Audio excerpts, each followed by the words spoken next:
숲속에 모인 10대 청소년들이 각자 자기가 가진 전자기기를 제출합니다. 인터넷 중독을 바라보는 시선이 곱지 않은 건 아무래도 폴란드 역시 마찬가지인 듯 하네요. 하지만 다들 그리 큰 기대는 하지 않는 표정이고 그건 조시아 역시 마찬가지입니다. 목사님을 초청해서 지루한 기도를 듣고 조를 편성해서 3일간의 하이킹을 하게 됩니다. 하지만 이들은 이 숲속에 끔찍한 무언가가 있다는 걸 이때까진 전혀 생각하지 못하고 있었습니다. 하이킹 도중 소변을 보기 위해 잠시 숲으로 들어간 율레크. 그는 그곳에서 끔찍하게 죽은 동물 시체를 발견합니다. 하지만 숲속이니까 인솔교사는 동물에게 당한 것으로 보인다며 그들은 계속해서 목적지를 향해 걷게 됩니다. 그날 밤 캠프 참가자 중 한 명이 갑자기 실종됐을 때 당장이라도 도망쳤으면 더 큰 비극은 막을 수 있었을 텐데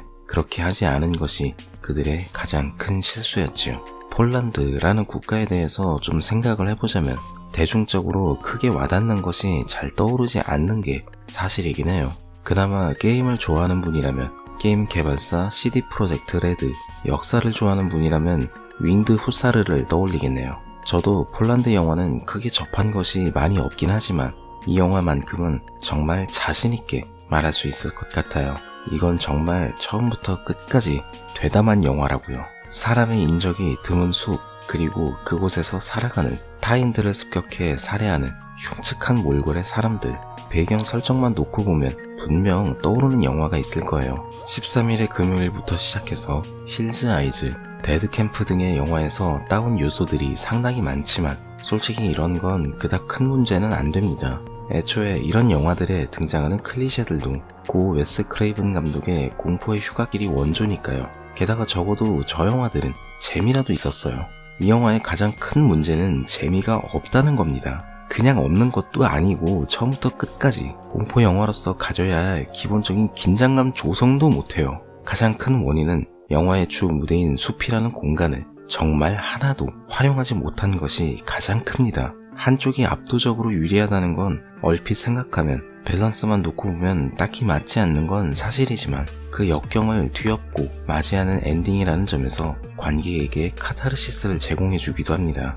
또한 아슬아슬하게 잡힐 듯 잡히지 않을 때마다 관객들이 느낄 수 있는 긴장감은 슬래셔 호러에서 절대로 빠뜨릴 수 없는 중요한 요소예요. 하지만 이 영화는 이 두 가지를 전부 날려버렸어요. 그나마 둘 중에 하나라도 살리려고 했다면 노력이라도 했구나 라고 생각해봤을 겁니다.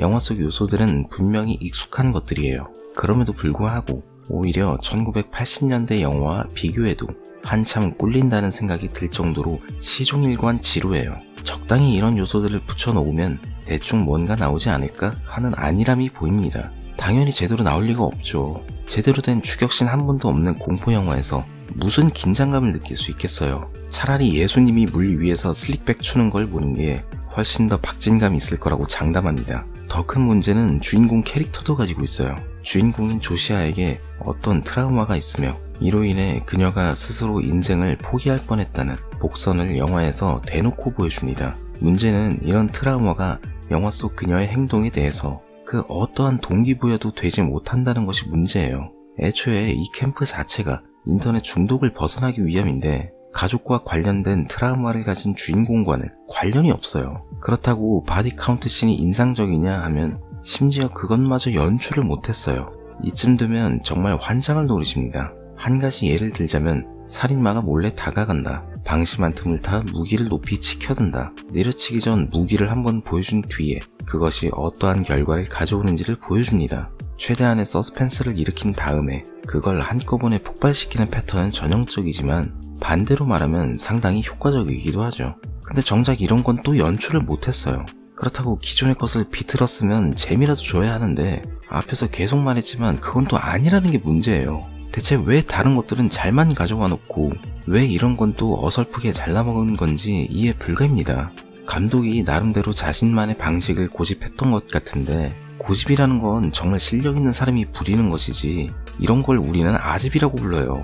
그나마 중반부를 넘어서면 예상외로 고어씬이 나오긴 하지만 이것도 공포영화를 잘 안 보는 사람들이면 모를까. 저처럼 공포영화를 밥보다 좋아하는 사람들에겐 솔직히 무지하게 약한 수준입니다. 그러니까 기대는 절대로 하지 마세요. 그리고 후반부에 밝혀지는 살인마들의 정체는 더 큰 황당함으로 다가옵니다. 갑자기 운석이 떨어졌는데 이 운석 때문에 이들이 감염이 됐다는 설정이에요. 이쯤 되면 정말 뭐 하자는 걸까 싶습니다. 슬래셔 호러와는 정말 어울리지 않는 소재를 억지로 집어넣고 다른 슬래셔 호러 영화 속 요소는 조금씩 가져와서 넣고 도대체 이게 무슨 짓이냐고요. 식당에서 비빔밥 주문했더니 황천에 키메라 토사물을 내주면 당장이라도 사장 멱살을 잡고 싶어지지 않을까요?